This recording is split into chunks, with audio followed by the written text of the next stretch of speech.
Institutions అన్ని చేయాల్సినటువంటి బాధ్యత మీ మీద కూడా ఉంది. ఈ సందర్భంగా మీరు ఎలా గత 3 రోజులుగా మీరు ఏం ట్రోల్ చేశారు, మీరు ఏం టెలికాస్ట్ చేశారు అన్నటువంటి విషయం నేను వేరే చెప్పనక్కర్లేదు. ఎవరికి మీరు ద్రోహం చేసింది? ఒక ఆదివాసీ మహిళకి, ఒక ఆదివాసీ అధికారినికి ఒక్కసారి ఏదో లేనిది ఉన్నట్టుగా చిత్రీకరించి అవాస్తవాలని, ఆధారాలు లేనటువంటి వాటిని టెలికాస్ట్ చేసి ఘోరమైనటువంటి తప్పిదం చేసినటువంటి ఛానల్స్ మొట్టమొదటిది మహాన్యూస్. నన్ను డిస్టర్బ్ చేయొద్దు. నేనంతా పూర్తి చేసిన తర్వాత నువ్వు ఏదైనా అడుగు, నేను చెప్పేదానికి సిద్ధంగా ఉన్నా. నువ్వు కూడా వంశీకృష్ణలాగా ప్రవర్తించొద్దు. మహాన్యూస్ 2, ABN 3, TV5 నీకు ఇబ్బందిగా ఉండొచ్చు, కానీ ఇవన్నీ కూడా వాస్తవాలు. ఒక న్యూస్ని టెలికాస్ట్ చేసే ముందు దాని ఆధారాలు ఏంటి, ఎవరి మీద అయితే ఆరోపణలు చేస్తున్నామో ఆ ఆరోపణలు వాళ్ళతో చెకప్ చేసుకొని వాళ్ళ అభిప్రాయాలు తీసుకోవడం జర్నలిస్ట్ సాంప్రదాయాలకి శ్రీకారం చుట్టడం. అది కూడా పూర్తిగా మర్చిపోయి మీ పాటికి మీరు ఆధారాలు లేకుండా టెలికాస్ట్ చేయడం అన్నటువంటిది ఘోరమైనటువంటి తప్పిదం. తప్పకుండా మీరు ఎలా క్షమాపణలు మీ చేత చెప్పించాలో నాకు తెలుసు, నేను చేయిస్తాను కూడా. సమాజం ఒక బాధ్యత, నా గురించి మీ అందరికీ కూడా తెలుసు. నన్ను నేను చెప్పుకోవడం కాదు, చాలామంది మా పార్టీలో ఉండే వాళ్ళు కూడా నా పైన ఆరోపణలు చేశారు, తెలుగుదేశం వాళ్ళతో కుమ్మక్కై. నేను అవన్నీ బాధపడలేదు, నేను అవన్నీ కూడా లెక్క చేయట్లేదు. ఇదంతా కూడా ఈ కుట్రలన్నిటికీ కూడా అందరూ చాలామంది కలిసి కుట్ర చేసి, కానీ నా వ్యక్తిత్వం ఏందనేటటువంటిది నాకు తెలుసు. చాలా కింద స్థాయి నుంచి ఒక 8 ఎకరాలు ఉన్నటువంటి ఆ భూస్వామిగా మా తండ్రి గారికి 2 కొడుకులు. మా అన్న ఇంజనీర్ చదివాడు, నేను చార్టెడ్ అకౌంటెన్సీ కోర్స్ చదివా. ఆ 8 ఎకరాల పొలంలో ఉండేటటువంటి ఫలసాయంతో కింద అట్టడుగు నుంచి పైకి వచ్చినటువంటి వాళ్ళం. కష్టాలంటే ఏందో తెలుసు. వ్యవసాయ కుటుంబం మేము. ఏ రాధాకృష్ణ లాగనో, ఏ బిఆర్ నాయుడు లాగనో, లేకుండా ఉంటే ఏ వంశీకృష్ణ లాగనో. వంశీకృష్ణ కథ నాకు తెలుసు, ఆయన చరిత్ర ఏందనేది. వీళ్ళందరి చరిత్ర కూడా నాకు తెలుసు. వాళ్ళలాగా సిల్వర్ స్పూన్తోనో లేకుండా ఉంటే ఆ బ్లాక్మెయిల్ చేసి డబ్బులు సంపాదించేటటువంటి మనిషి కాదు సాయిరెడ్డి అనేటటువంటి వ్యక్తి. ఆ దేవదేవులైనటువంటి ఆ వెంకటేశ్వర స్వామి సాక్షిగా చెప్తా ఉన్నా, సాయిరెడ్డి తప్పు చెయ్యడు అంటే తప్పు చెయ్యడు. తప్పు చేస్తే ఆ దేవదేవులైనటువంటి ఆ వెంకటేశ్వర స్వామి శిక్షిస్తాడు. రాధాకృష్ణ కాదు, బిఆర్ నాయుడు కాదు, వీడు వంశీకృష్ణ కాదు. నేను ఒక్కటే చెప్తా ఉన్నా,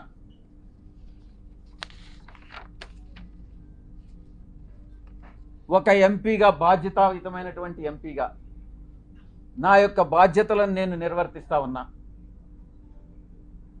ఆ క్రమంలో సవరి తెగించి హద్దులు మీరి ఇష్టానుసారంగా ఆధారాలు లేకుండా నిరాధారమైనటువంటి ఆరోపణలు ఒక ఆదివాసీ స్త్రీతో సంబంధం ఉన్నట్టుగా మీరు చెప్పి, ఈరోజు అదే ఆధారాలు మీరు ఎవరెవరికి సబ్మిట్ చేయాల్సి ఉంటుంది అన్నటువంటి విషయాన్ని నేను రాబోయేటటువంటి నా యొక్క ప్రెస్ కాన్ఫరెన్స్లో నేను ఎక్స్ప్లెయిన్ చేస్తాను. ఈ కుట్ర కుతంత్రాల వెనక ఎవరున్నారు అనే విషయాన్ని నేను ప్రశ్నిస్తా ఉన్నా. నాకు వ్యతిరేకంగా అనైతికంగా ప్రవర్తించినటువంటి వాడు వంశీకృష్ణ, 2 రాధాకృష్ణ, 3 బిఆర్ నాయుడు, 4 వెంకటకృష్ణ, 5 సాంబడు. నేను చెప్తా ఉన్నా, తప్పకుండా మీ అందరూ కూడా చట్టానికి లోబడి మీ అందరి మీద చర్యలు తీసుకోవడం జరుగుతుంది. ప్రతిపక్షంలో ఉన్నాడు వీడు విజయసాయిరెడ్డి, ఏం చేస్తాడు లేనని మీరు తేలిగ్గా తీసుకోవచ్చు. కానీ విజయసాయిరెడ్డి ఒక్కసారి పట్టుబడితే ఆ రోజు రామోజీరావు నాతో తగువేసుకున్నాడు. నేను ఏ రోజు రామోజీరావుని కలవలే. 1 సంవత్సరం రోజులు ట్విట్టర్ ద్వారా రామోజీరావుని నేను ఎదిరించా, వేధించా. ఏం చేశాడు? అదేవిధంగా అటు రాజ్యాంగబద్ధంగాను నాకున్నటువంటి ఏ అయితే వసతులు ఉన్నాయో అన్ని వసతులను ఉపయోగించి వీళ్ళందరికీ కూడా బుద్ధి చెప్తాను అన్నటువంటి విషయాన్ని నేను తెలియజేస్తా ఉన్నా. ఇక యూట్యూబ్ ఛానల్స్ కావచ్చు, కొంతమంది సోషల్ మీడియాలో గ్రూప్స్ క్రియేట్ చేశారు. ఆ గ్రూప్స్ కానీ చట్టరీత్యా నేను చర్యలు తీసుకోపోతున్నాను అన్నటువంటి విషయాన్ని నేను మీకు తెలియజేస్తా ఉన్నా.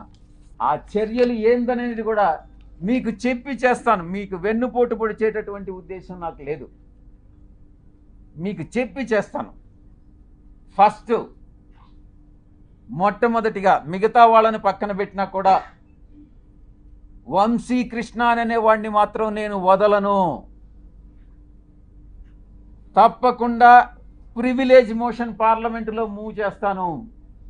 వీడు చేసినటువంటి అన్యాయానికి, అన్యాయమైనటువంటి నిరాధారమైనటువంటి ఆరోపణలకి.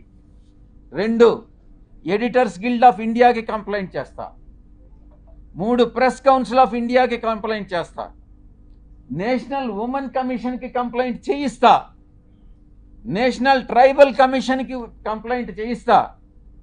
నేషనల్ హ్యూమన్ రైట్స్ కమిషన్కి కంప్లైంట్ చేయిస్తా. ఆంధ్రప్రదేశ్ ఎస్టీ కమిషన్కి కంప్లైంట్ చేయిస్తా. డిఫమేషన్ కేసు ఫైల్ చేస్తా. నేనే చేస్తా.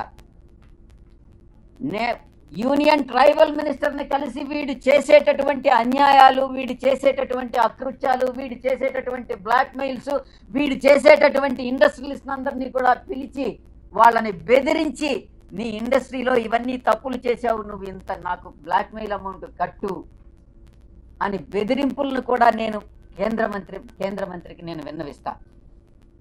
ఇక నేనే టేకప్ చేస్తా నా మిత్రుల సహాయంతో. ఉమెన్ ఆర్గనైజేషన్స్ ఏవైతే ఉన్నాయో ఆ women organisations, SC ST organisations అందరినీ కూడా సమైక్యంగా ఏకీకృతం చేసి వీడి మీద చర్యలు తీసుకునేటటువంటి ఏర్పాట్లన్నీ కూడా చేస్తాం. ఇక కాన్స్టిట్యూషనల్ బాడీస్ ఏదైతే ఉన్నాయో న్యాయం కోసం ఇతన్ని శిక్షించేదానికి ఏదైతే చేయాలనో ఆ ప్రతి ఒక్కటి చేస్తానని నేను మీ అందరికీ కూడా తెలియజేస్తా ఉన్నా. ఒక ఆడబిడ్డని, ఒక ఆదివాసీ బిడ్డని బజారు కీడ్చి నా వ్యక్తిత్వం మీద, నా ఎదుగుదల మీద, ఒక పేదలకి సేవ చేయాలి, ప్రజాసేవ చేయాలి అన్నటువంటి ఆలోచన కలిగినటువంటి నా మీద కుట్ర పన్ని ఈ యొక్క వ్యక్తి, ఈ వంశీకృష్ణ అనేటటువంటి వ్యక్తిని ఎటువంటి పరిస్థితుల్లో వదిలేదే లేదు అని నేను ఖరాఖండిగా చెప్తా ఉన్నా.